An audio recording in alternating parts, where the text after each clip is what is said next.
What to do when you're a single mom who lives next door to this handsome bachelor whose bedroom happens to be right behind yours. So when he's entertaining guests, well, guess who hears everything? And guess whose baby gets kept up?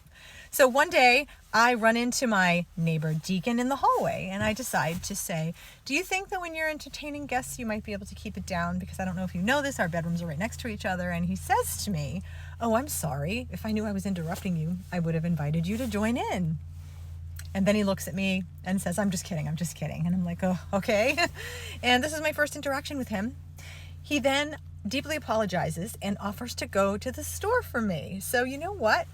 I took him up on it. He ends up going and texting me all of these questions from the baby aisle. And it's actually quite adorable. And then he insists on buying me coffee. And then he drops it by and I realize he could actually be a pretty good friend. If only it stayed that simple. Because this guy, he's not boyfriend material.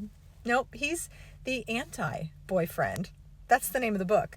And let's just say, for some weird reason, he's the only guy that can keep my baby from crying. Very interesting, huh? He's like a baby whisperer. Like a very good-looking single baby whisperer. If you want to read a book called The Anti-Boyfriend, I wrote it.